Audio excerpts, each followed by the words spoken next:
आज रत्नागिरीमध्ये आल्यानंतर सर्वप्रथम मी त्या पीडित महिलेची भेट घेतली, त्यांच्या पालकांशी देखील चर्चा केली, त्यांच्या आईवडिलांना देखील मी भेटलो, त्यांच्या बहिणीला देखील भेटलो.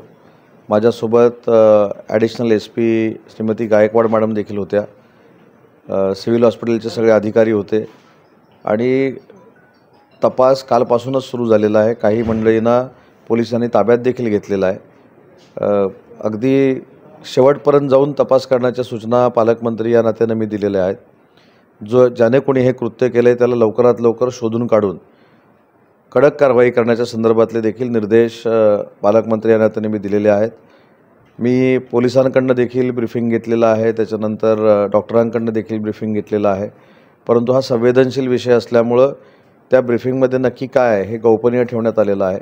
परंतु या सगळ्या गोष्टी ज्या पीडित महिलेनं सांगितलेल्या आहेत, त्या मुलीनं सांगितलेल्या आहेत, ती तशीच्या तशी नोंद करण्यात आलेली आहे. तसा FIR दाखल करण्यात आला आहे आणि त्याच पार्श्वभूमीवर 2 ते 3 युवकांना ताब्यात घेण्यात आलेलं आहे आणि त्यांची सखोल चौकशी करत आहे. CCTVच्या संदर्भामध्ये देखील मी पूर्ण माहिती घेतली. पावसाच्यामुळं काही केबल नादुरुस्त होती म्हणून CC कॅमेरा बंद होता, अशातली प्रकर्षाने काही बाब पुढं आली असे मला पोलीस अधीक्षक सांगत होते.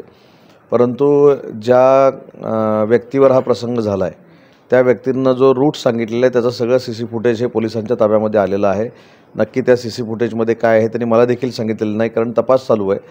तपासाच्या बाबतीमध्ये जे काही मला ब्रीफिंग देण्यात आलं ते सद्य परिस्थितीमध्ये जो FIR लॉन्च झालेला आहे त्याच्यावर कार्यवाही पोलीस करतायत आणि त्याच कारवाईपोटी 3 लोकांना ताब्यात घेण्यात आलेलं आहे. त्यांची सखोल चौकशी सुरू आहे आणि त्याच्यातनं नक्की काहीतरी निष्पन्न होईल याची मला खात्री आहे. जनशक्तीचा बुलंद आवाज म्हणजेच रत्नागिरी खबरदार.